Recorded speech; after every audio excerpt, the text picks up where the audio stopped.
আমরা এখন যাচ্ছি দার্জিলিং থেকে সামথারের উদ্দেশ্যে। আমরা যাব সামথারের লামাদার হোমস্টে। আগের পর্বে আমরা আপনাদের দার্জিলিংয়ের বিভিন্ন দর্শনীয় স্থান ঘুরে দেখিয়েছি। পথে বৃষ্টি, কুয়াশা, মেঘকে সঙ্গে নিয়ে আমরা এগিয়ে চলেছি। রাস্তায় যেতে যেতে আমরা দেখতে পেলাম এই ময়ূরটিকে। কিছু পরে এই সুন্দর জায়গাটি দেখে আমরা গাড়ি দাঁড় করিয়ে ছবি তুলতে লাগলাম। এটি তিস্তা নদী, কুলকুল শব্দে জল বয়ে চলেছে। খুব সুন্দর প্রাকৃতিক পরিবেশ। এখানেই যেন মনে হচ্ছিল অনেকক্ষণ বসে থাকি, কিন্তু বসে থাকলে তো চলবে না, আমাদের এগিয়ে যেতে হবে। তাই আমরা আবার এগিয়ে পড়লাম আমাদের গন্তব্যের উদ্দেশ্যে। দুদিকে জঙ্গল, সেই জঙ্গলকে রেখে আমরা আস্তে আস্তে এগিয়ে যাচ্ছি।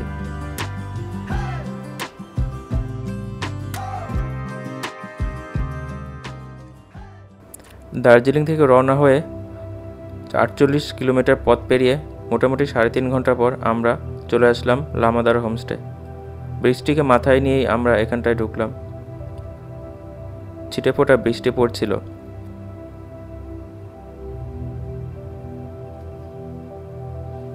খুব সুন্দর এই হোমস্টের পরিবেশ। 360 ডিগ্রি ভিউ।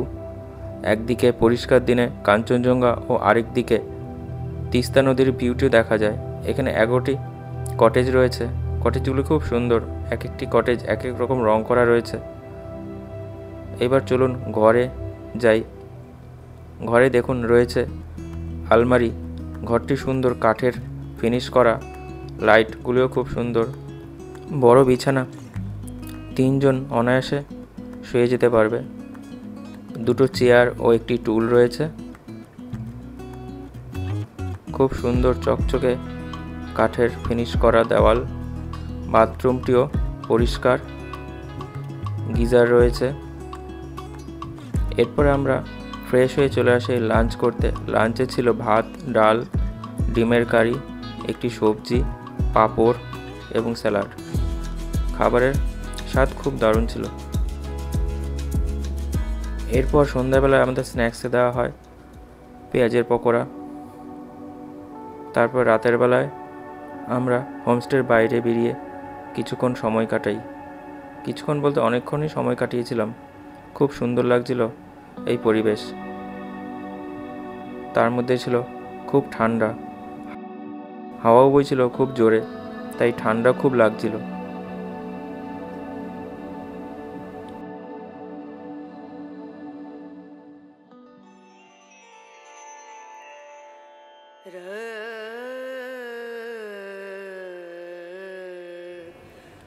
পরদিন সকালবেলা ঘুম থেকে উঠে ঘরের বাইরে বেরিয়ে এসেই দেখলাম সুন্দর কাঞ্চনজঙ্ঘা দেখা যাচ্ছে।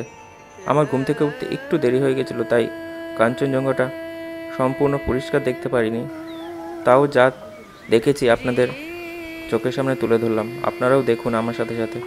খুব সুন্দর কাঞ্চনজঙ্ঘা দেখা যাচ্ছিল। তার মধ্যে পাহাড়ের মধ্যে মধ্যে ভেসে বেড়াচ্ছে সাদা ও ধূসর রঙের পেঁজা তুলোর মতো মেঘ। এই হোমস্টে থেকে চারিদিকটা খুব সুন্দরই দেখা যায়। তার মধ্যে এই কাঞ্চনজঙ্ঘাটা এর সৌন্দর্য আরও বাড়িয়ে তুলেছে।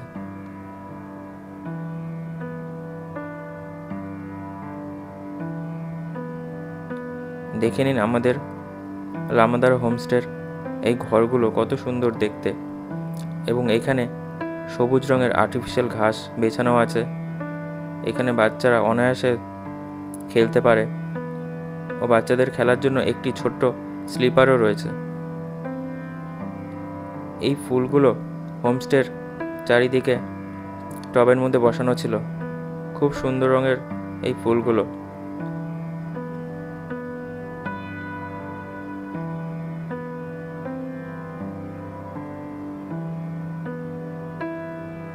বিভিন্ন রঙের এই ফুলগুলো ছিল, গোলাপি, ডিপ গোলাপি, লাল, সাদা।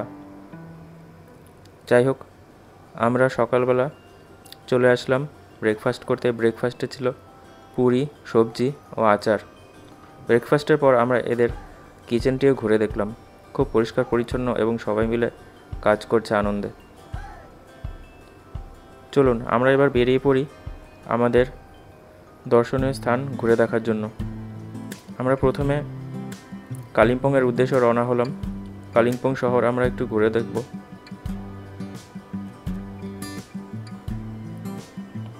কালিম্পংয়ে গিয়ে আমরা কিছু কেনাকাটা করেছিলাম, সেই ভিডিও আমরা তুলিনি, তাই আপনাদের সেই ভিডিওগুলো দেখালাম না। আমরা সরাসরি কালিম্পংয়ের কিছু দর্শনীয় স্থান আপনাদের দেখাবো।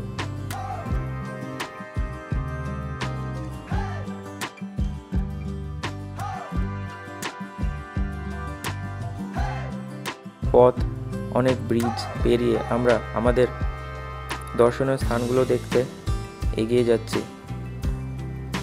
চলুন দেখে নেওয়া যাক আমরা প্রথমে কোথায় যাই।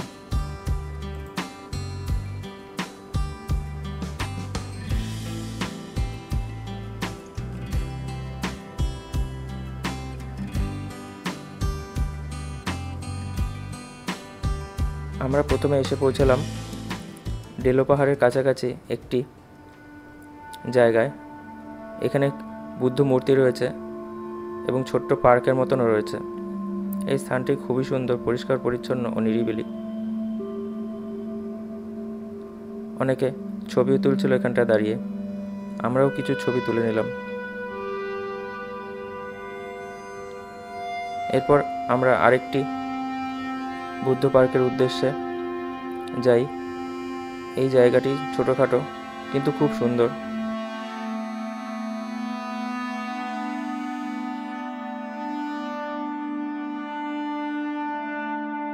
এখানে একটি সোনালী বুদ্ধ সহ ছোট্ট একটি পার্ক আছে। এটি বুদ্ধের একটি বড় মূর্তি।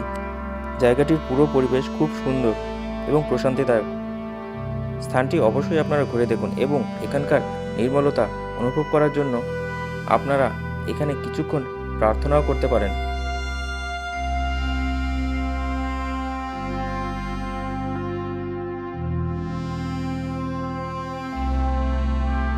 দেখুন এই মূর্তিটির নিচে দেওয়ালে কত সুন্দর কারুকাজ করা রয়েছে বিভিন্ন রঙের। এখানে যে মন্দিরটি ছিল এটি সেদিন বন্ধ ছিল, তাই মন্দিরের ভিতরে আমরা ঢুকতে পারিনি। যাই হোক, এর চারিদিকের পরিবেশ খুব পরিষ্কার পরিচ্ছন্ন।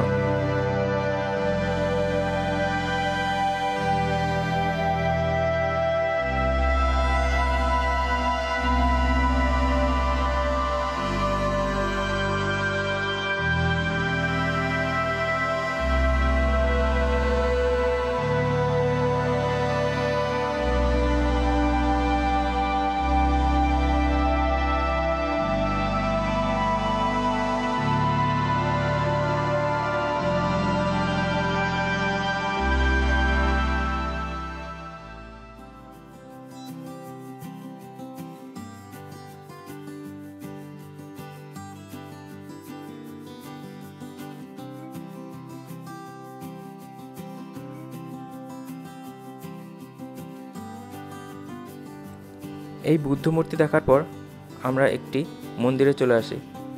এখানে একটি নয়, এখানে বেশ কয়েকটি মন্দির ছিল এবং বিভিন্ন মন্দিরে বিভিন্ন দেবদেবীর মূর্তিও ছিল। আমরা সেগুলো দেখে এখানকার ভিউ পয়েন্টে চলে আসি। এই ভিউ পয়েন্ট থেকে দেখুন দূরে তিস্তা নদী দেখা যাচ্ছে। খুব সুন্দর এই জায়গা, পরিষ্কার দিনে আরও পরিষ্কার ভিউ পাওয়া যায়। পাশে রয়েছে রডোডেনড্রন গাছ। এখন মার্চের শেষ, তাই রডোডেনড্রন খুব ভালোভাবেই ফুটেছে।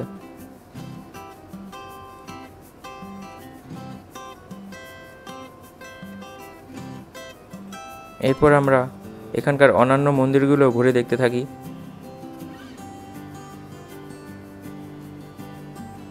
এই মন্দিরটি দেখে নেওয়ার পর আমরা এখন যাচ্ছি হনুমান মন্দিরটি দেখতে।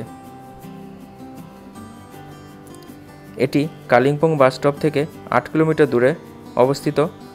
ডেলো পাহাড়ের কাছেই এটি। কালিম্পং ঘুরে দেখার জন্য অন্যতম জায়গার মধ্যে এটি একটি। এই মন্দিরটি 2004 সালে প্রতিষ্ঠিত হয়েছিল। এই মন্দিরের হনুমানটির উচ্চতা 30 ফুট। প্রবেশদ্বারের কাছেই একটি ছোট্ট দুর্গা মন্দিরও আছে। এই হনুমান মন্দিরে উঠতে হলে কিছুটা সিঁড়ি আপনাদের অতিক্রম করতে হবে। এর একদম ওপরের স্থান থেকে পরিষ্কার দিনে কাঞ্চনজঙ্ঘা দেখা যায়। পাহাড়ের আরেক দিক থেকে তিস্তা নদীর ভিউ দেখতে পাবেন। তাছাড়া পরিষ্কার দিনে এখান থেকে সিকিম, লাভা, কাফের এর পাহাড়ও দেখা যায়।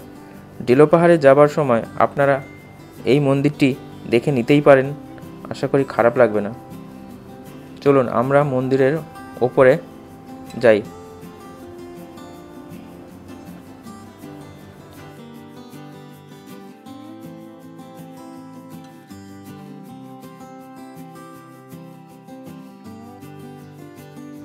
দেখুন এখান থেকে হনুমান মূর্তিটি দেখা যাচ্ছে।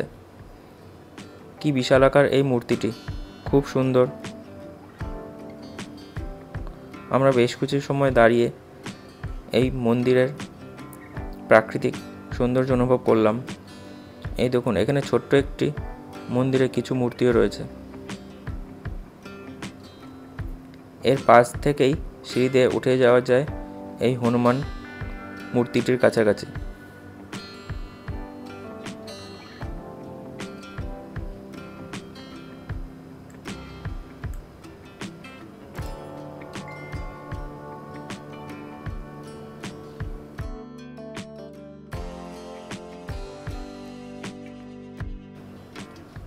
এরপর আমরা চলে আসি ডেলো পাহাড়ে।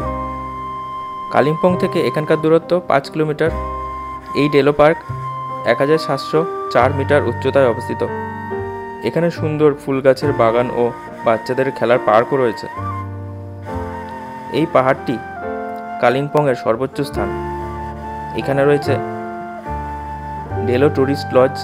আপনারা চাইলে এখান থেকেও কালিম্পং ভ্রমণ করতে পারেন, আর সঙ্গে থাকবে এই পাহাড়ের সৌন্দর্য। আমরা এখন আস্তে আস্তে এই ডেলো পার্কের মধ্যে প্রবেশ করছি।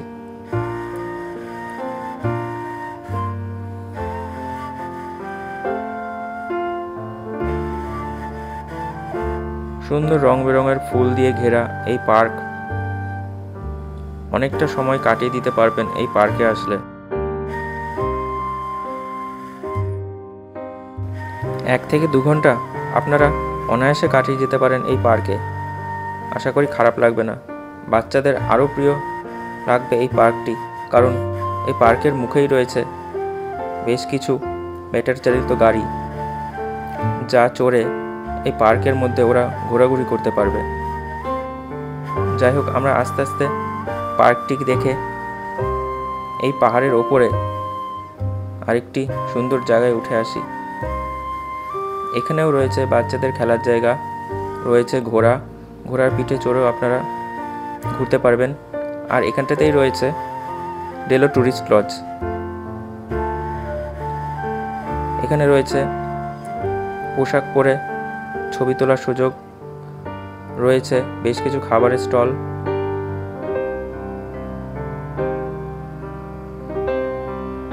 আর রয়েছে 360 ডিগ্রি ভিউ।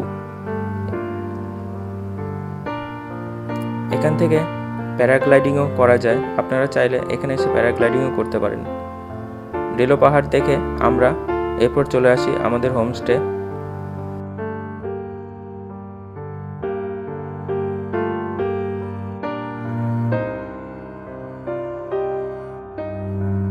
এরপর রাত্রিবেলা মেঘ কেটে গেলে পূর্ণিমার চাঁদ আকাশে দেখা যায়।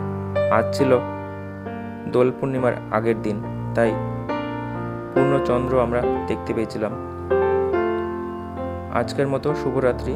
পরের পর্বে আপনাদেরকে নিয়ে যাব এখানকার কিছু লোকাল সাইট সিন দেখানোর জন্য। তো আপনারা সঙ্গে থাকবেন আমাদের চ্যানেল দ্য বংস ক্যালেডোস্কোপ। আজ তাহলে এই পর্যন্তই, নমস্কার।